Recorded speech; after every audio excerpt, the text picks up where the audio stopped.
Hello everyone, a warm welcome to all of you. आज के इस वीडियो में हम लोग बात करेंगे स्पेशली 10th बोर्ड स्टूडेंट के लिए कि how to enhance the marks, किस तरीके से वो मार्क्स को इन्हेंस करें। जिन बच्चों का प्री बोर्ड हुआ, प्री बोर्ड के रिजल्ट्स भी बहुत सारे बच्चों के आए। मेरे पास मैसेज आया कि सर प्री बोर्ड्स में मार्क्स मेरे कुछ कम रह गए हैं, कि बहुत सारे बच्चों के थे कि बहुत अच्छे आए मार्क्स।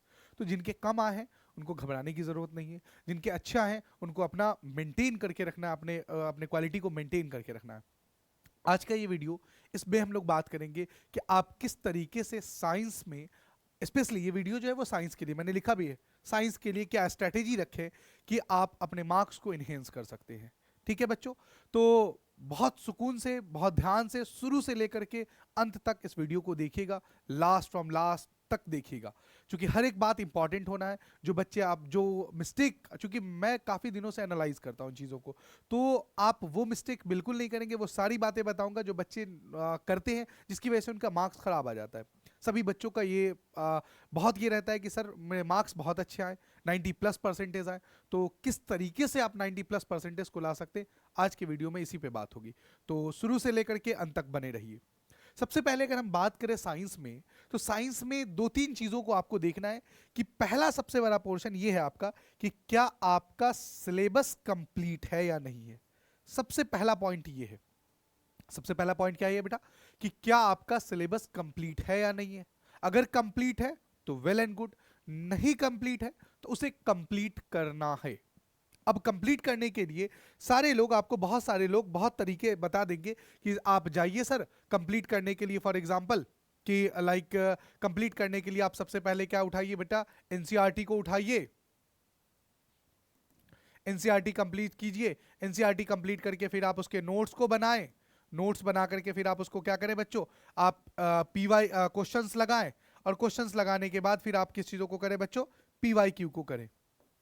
क्या इतना टाइम है अब हमारे पास कि हम ये सारी चीज़ों को करें? एक एक क्वेश्चंस को लगाएं, पहले नोट्स बनाएं उसके, फिर नोट्स बना करके उसके प्रीवियस ईयर क्वेश्चन बैंक को लगाएं, क्वेश्चंस को लगाएं, एक्सरसाइज को करें। इतना टाइम है?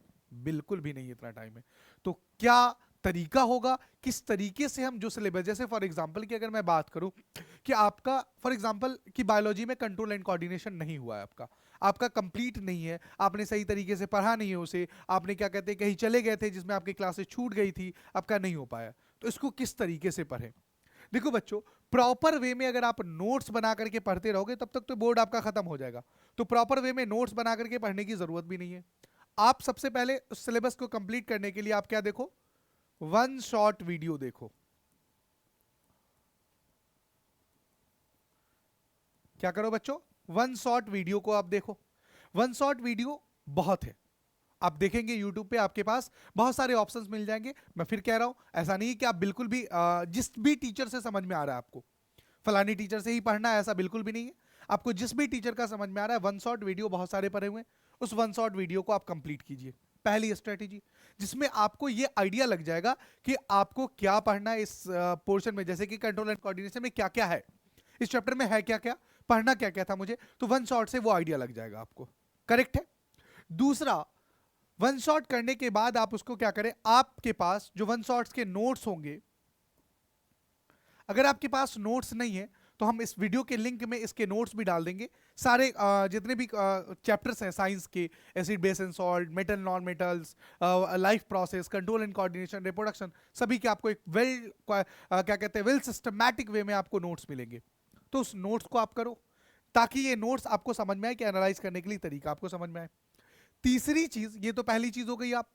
दूसरी चीज यहां पर आपके नोट्स हो गए, मतलब नोट्स आपको बनाने नहीं है, वो जो मिलेगा, जो पीडीएफ में है, फॉर्म में है, आप उसको करने हैं। बनाने का नोट्स गलती मत कीजिएगा, पहले कह रहा हूं मैं, बनाने का नोट्स गलती मत कीजिएगा, क्योंकि इतना टाइम आपके पास नहीं है कि आप नोट्स अभी बनाए। एक महीना बचा हुआ है आपके पास हार्डली।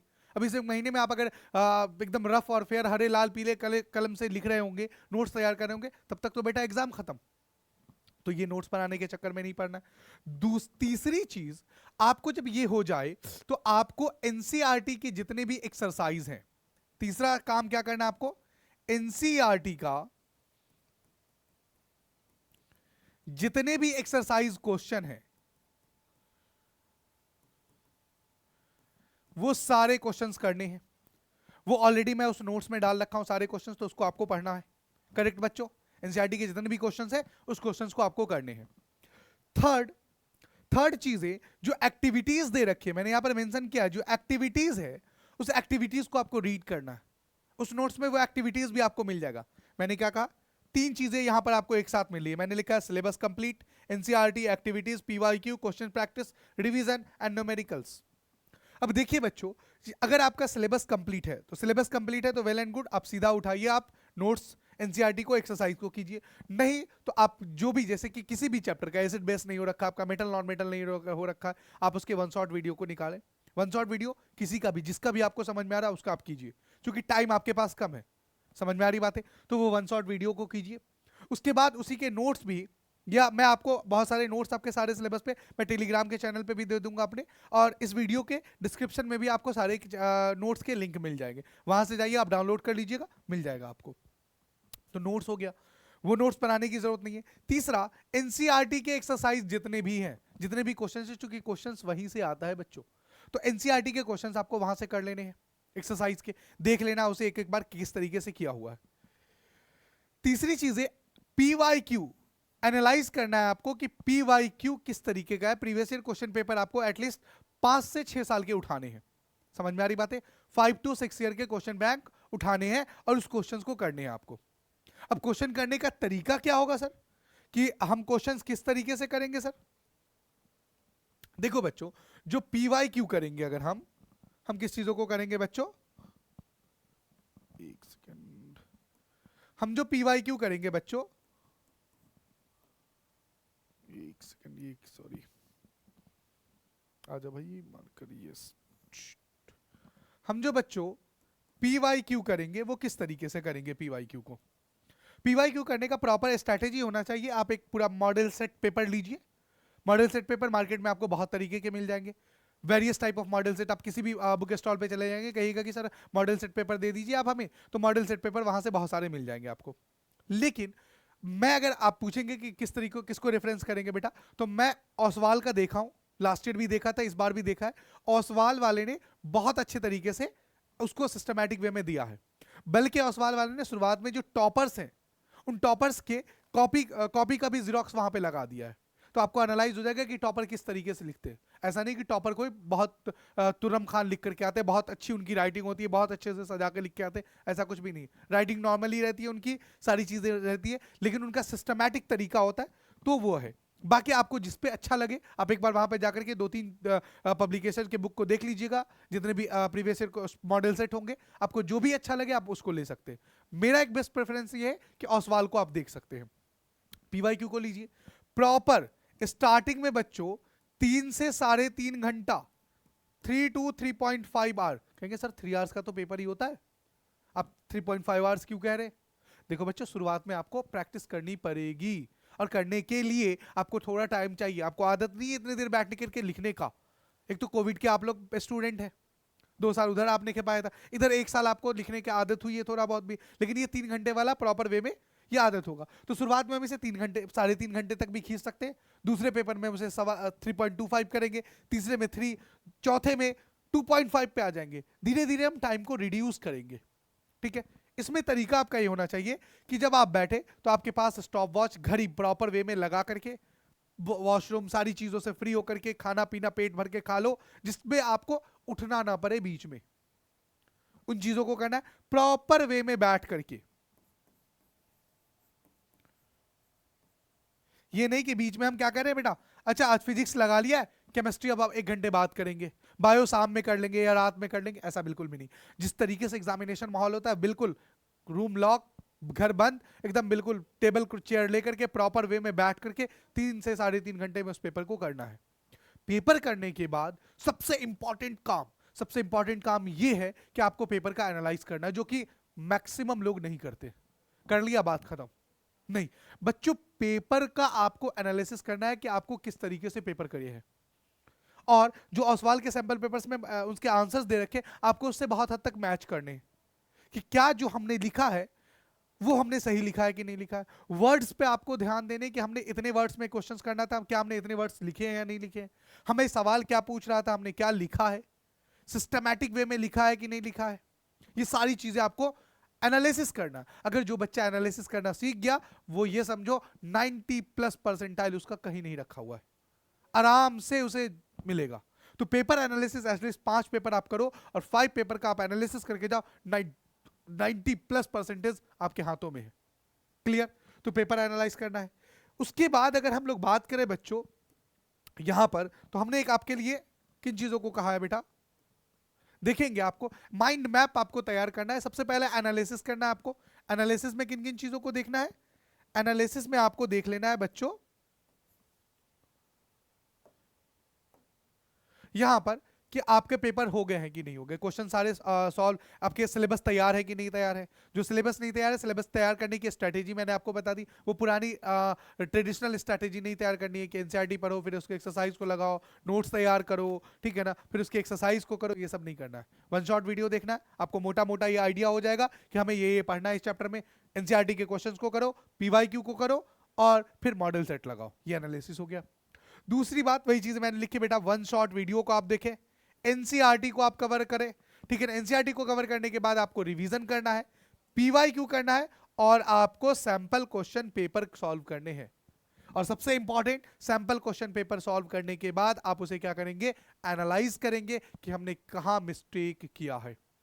थोड़ा राइटिंग पे ध्यान देना है आपको। अब राइटिंग जल्दी जल्दी लिखने के चक्कर में इतना भी गंदा ना लिख दे कि एग्जामिनर को जो आपके कॉपी चेक कर रहे हैं उसे समझ ही ना आए कि आपने क्या लिखा है। तो राइटिंग पे भी ख्याल रखना है, राइटिंग स्किल पे भी आपको ध्यान रखना है कि आप जो लिख रहे हैं वो अगले को समझ में आना भी चाहिए। जो आप अपनी बात समझाना चाह रहे हैं दूसरे को, वो उसे समझ में आए भी। क्लियर बच्चों?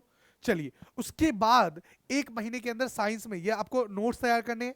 1 महीने के अंदर आपको ये सारी चीजें करनी है। टाइम बहुत कम है लेकिन आपको थोड़ा मेहनत करना पड़ेगा जो चैप्टर नहीं हुए। उसके बाद आपको एक चीज का और ख्याल रखना है कि चैप्टर वेटेज पे ध्यान देना है। समझ में आ रही बात है कि किस चैप्टर से कितने मार्क्स के क्वेश्चंस आते हैं? आ रही बात समझ में? मेरी बात समझ पा रहे हो या नहीं? चैप्टर एनालिसिस करना है कि आपको खुद देख करके 5 साल का जब सैंपल पेपर आप करोगे तो या आप चीजों को करोगे देखोगे तो आपको पता है कि किस चैप्टर से कितने वेटेज है। बायो में जैसे लाइफ प्रोसेस काफी हद तक वेटेज रखता है और कंट्रोल एंड कोऑर्डिनेशन, ये 2 चैप्टर काफी वेटेज रखते हैं। मैथ्स में जैसे देख लो सरफेस एरिया वॉल्यूम है, काफी वेटेज रखता है, ठीक है ना। फिजिक्स के अंदर देख लो मेटल नॉन मेटल, खैर वो मेटल नॉन मेटल तो एलिमिनेट भी हो चुका है। जैसे कि for example carbon its compound है, काफी वेटेज रखता है, ठीक है ना।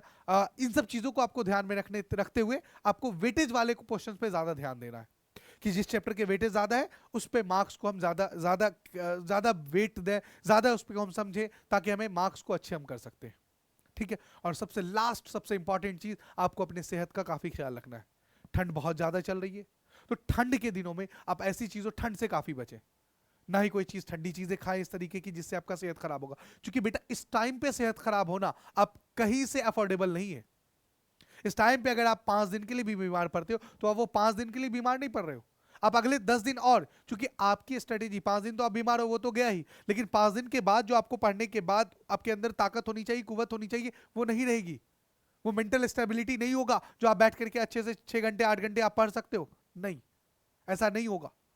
तो इसलिए आपको अपने सेहत का काफी ख्याल रखना है कि आपको किसी भी तरीके का कोल्ड कफ ना हो, सर्दी ना हो, नजला ना हो, बाहर निकलना कम कर दें क्योंकि ठंड बहुत ज्यादा चल रही है। तो सेहत का आपको काफी ख्याल रखना है। नेक्स्ट क्या चीज करना है आपको बेटा कि सेहत के साथ साथ आपको ये करना है कि अफवाहों पे नहीं फैलना है, अफवाहों पे नहीं जाना है कि बहुत सारे लोग कि अच्छा फला फला का ये बुक कर लो तो तुम्हारा इतना परसेंटाइल आ जाएगा। बहुत सारे आप देखेंगे वीडियोस पे आपको मिल जाएंगे कि हमने इससे पढ़ा था तो हमारा इतना मार्क्स आ गया, हमने इस टीचर से पढ़ा था तो इतना मार्क्स आ गया। ऐसा कुछ नहीं होता बेटा। आपके अंदर अपनी एनर्जी, अपनी पोटेंशियल खुद की होती है। आपको जिससे समझ में आ रहा है, जिस राइटर की बुक आपको समझ में आ रही है वो इनफ है।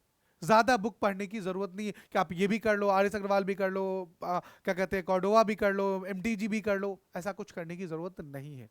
और ना ही मैं ऐसा कभी सजेस्ट करूंगा आपको। आपने देखा होगा कि मैंने सिर्फ एक सैंपल पेपर के लिए, ये जो एसक्यूपी है सैंपल क्वेश्चन पेपर के लिए, मैंने एक आपको सजेशन दिया, वो क्या है आपका ओसवाल का दिया है। बाकी मैं आपको कुछ दिया ही नहीं सजेशन। एनसीईआरटी करने के लिए कहा, वन शॉट वीडियो करने के लिए कहा, एनालाइज करने के लिए कहा, रिवीजन पीवाईक्यू करने के लिए कहा। तो आपको आप क्या कहते हैं एमटीजी भी पढ़ लोगे तो हो जाएगा आपका कवर, आप आर एस चांद भी पढ़ लोगे, या ये फला बुक भी, फला बुक भी, फला मॉडल सेट भी, फला गेस्ट पेपर पढ़ लोगे तो आपका सिलेक्शन हो जाएगा। इतना कुछ करने का जरूरत नहीं है क्योंकि आपने साल भर जिस टीचर से पढ़ा है, जिस टीचर पे आपने भरोसा किया है, एतमाद किया है, वो बिल्कुल सही है। और आपको अगर उनकी बातें समझ में आ रही थी, उनको वही बेस्ट है आपके लिए। जिस बच्चे को जिसका सवाल समझ में आता है, जिसके पढ़ाने का तरीका समझ में आता है, वही बेस्ट है। हो सकता है दूसरे टीचर उनसे ज्यादा अच्छे हो, लेकिन उनका कई बार बच्चों को समझ में नहीं आ रहा है, तो उसके लिए तो वो बेस्ट नहीं हुआ ना। तो अब वहां पे नहीं जाना है कि आप ये मॉडल पेपर लगा लोगे, फलाने टॉपर ने मॉडल पेपर ये वाला किया था तो उसका इतना परसेंटाइल आ गया, ऐसा कुछ नहीं होता बच्चों। ठीक है, आपको अब वहां पे नहीं जाना है। आपको आप जिस टीचर का, जिस मॉडल सेट का, जिस क्वेश्चंस को जितना समझ में आता है उतना ही करना है, उससे ज्यादा नहीं करना है।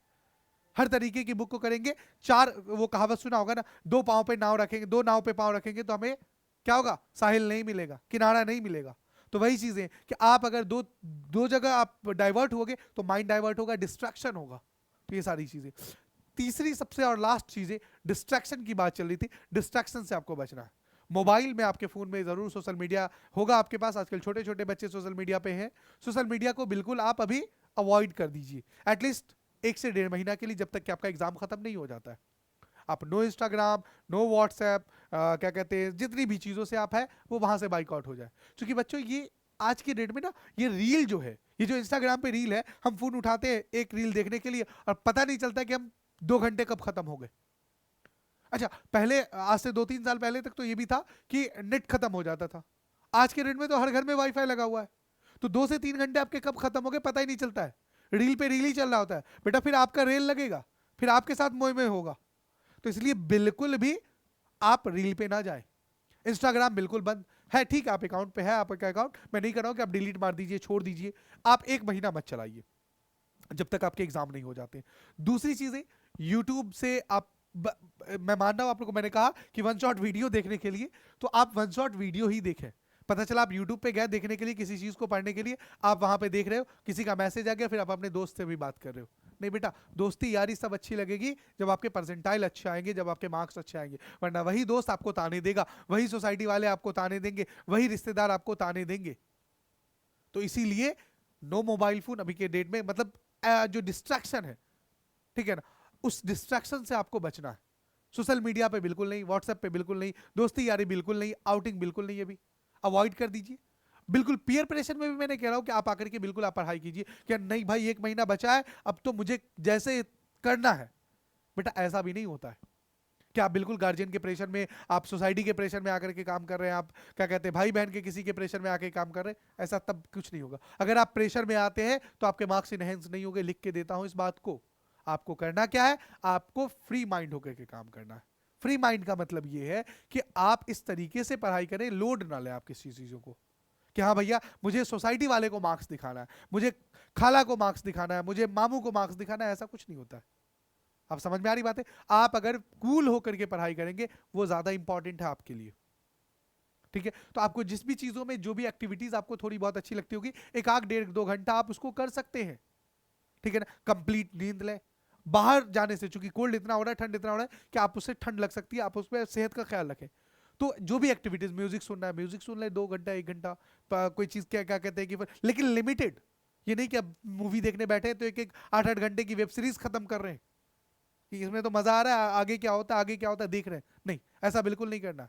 एग्जाम के बाद करिएगा तो चल जाएगा, लेकिन अभी 1 महीना तक आपको इन चीजों पे बिल्कुल बैन लगाना है। सेल्फ कंट्रोल इसी को कहते हैं बच्चों, कि आपके मोबाइल में सारी चीजें हैं, आपके पास अमेजन प्राइम भी है, आपके पास नेटफ्लिक्स भी है, आपके पास यूट्यूब भी है, आपके पास दोस्त बात करने के लिए व्हाट्सएप भी है, इंस्टाग्राम पे रील भी है। लेकिन आप उस पर कितना कंट्रोल होकर के, आप अपने आप को कंट्रोल करके, आप अपने माइंड पे कंट्रोल करके आप स्ट्रैटेजी प्लान करते हो, ये इंपॉर्टेंट है। और जो इस स्ट्रैटेजी को फॉलो कर लिया वो मार्क्स अच्छा 90+% गेन करेगा, अदरवाइज नीचे आएगा वो। फिर बाद में कहेंगे कि हमने ऐसा क्यों किया। वो कहावत सुना है, जब चिड़िया चुग गई खेत तो अब रोने से क्या फायदा। तो अभी भी आपके पास 1 महीना है, अगर आप 1 महीने में ये स्ट्रैटेजी फॉलो करेंगे, होपफुली आपके मार्क्स बहुत अच्छे आएंगे। ठीक है, बाकी मैथ्स के लिए भी एक तरीके से मैथ्स के टीचर के साथ हम वीडियो को बनाएंगे कि मैथ्स में किस क्या स्ट्रैटेजी रखें ताकि अच्छा हो। देखो साइंस में सारे में स्ट्रैटेजी यही रखनी है आपको। एनालिसिस, सिलेबस हुआ है या नहीं हुआ है, सिलेबस किसका वेटेज कितना है, नहीं है, one shot video, NCERT, revision, PYQ और सैंपल क्वेश्चन पेपर। ये जो 6 चीजें जो बच्चे ने कर लिया, 90+%, मैं कहता हूं 100%, 95%, 92%, 93%, यानी 90+%, तो उसके आने कंफर्म है। टॉपर्स ऐसा नहीं है कि टॉपर्स कोई क्या कहते हैं उनके अम्मा अब्बा कुछ और खिलाते हैं, उनके माँ बाप भी वही खिलाते हैं, उनको वही ऑक्सीजन मिल रहा है, वही इन्वायरमेंट मिल रहा है जो आपको मिल रहा है, बस इन्वायरमेंट का फर्क है उनके यहाँ। भाई उनको भी 21% ऑक्सीजन है ना, आपके लिए भी 21% ऑक्सीजन है। तो इन्वायरमेंट में क्या फर्क है? इन्वायरमेंट है उनके लिए सेल्फ कंट्रोल, उनके पेरेंटिंग, उनको उनको पता है कि हमें कब किस चीजों को करना है और कब किस चीजों को नहीं करना है। तो ये बात का खास ख्याल रखिएगा। मैं फिर से रिपीट कर रहा हूं, एनालिसिस कि क्या आपका सिलेबस हो चुका है या नहीं, वन शॉट वीडियो आपको देखने हैं, अगर सिलेबस जिसका नहीं हो रखा है, जिस चैप्टर के, सारे चैप्टर के नहीं देखने बच्चों, जिस चैप्टर के आपके नहीं हो रखे उसको देखने वन शॉट वीडियो। उसके बाद एनसीईआरटी को करना है, एनसीईआरटी करने के बाद आपको रिवीजन एक बार कर लेना माइंड मैप में, आंख बंद करना है। अच्छा हमने पढ़ा प्यूबिलिटी ग्लैंड के बारे में, हमने पढ़ा एंडोक्राइन ग्लैंड, सारी चीजें, प्यूबिलिटी, थायराइड, पैराथायराइड, एड्रिनल, सारे के बारे में कि प्यूबिलिटी से कौन कौन से हार्मोन निकलते हैं। अच्छा ग्रोथ निकलता है, ऑक्सीटोसिन निकलता है, प्रोलैक्टिन निकलता है, इसके फंक्शन क्या है। थायराइड से अच्छा थायरॉक्सिन निकलता है, एड्रिनल से एड्रेनालिन निकलता है, इमरजेंसी भी कहते हैं। तो एक माइंड मैप में आपके रिवीजन हो गया, पीवाईक्यू और सैंपल क्वेश्चन पेपर। क्लियर बच्चों? ये जिसने कर लिया, कोई रामबाण तरीका नहीं है टॉप करने का, ऐसा कुछ भी नहीं है कि या आपको कोई जड़ी बूटी है या मैं आपको खिला दूं, डाल दूं, बता दूं कि बेटा सुबह रात में उसको, उस गोली को, उस पत्ते को डाल देना, सुबह उस पत्ते का अर्क पी लेना, ऐसा कुछ भी नहीं होता है। ठीक है, तो आप अगर ये सारी चीजें करेंगे, लास्ट टाइम स्ट्रेटेजी है ये अगर करेंगे, होपफुली 110% आपके मार्क्स में इनहेंस होगा। ठीक है बच्चों, तब तक के लिए मेहनत कीजिए, फिर अगले वीडियो में बाकी मिलते हैं। Thank you.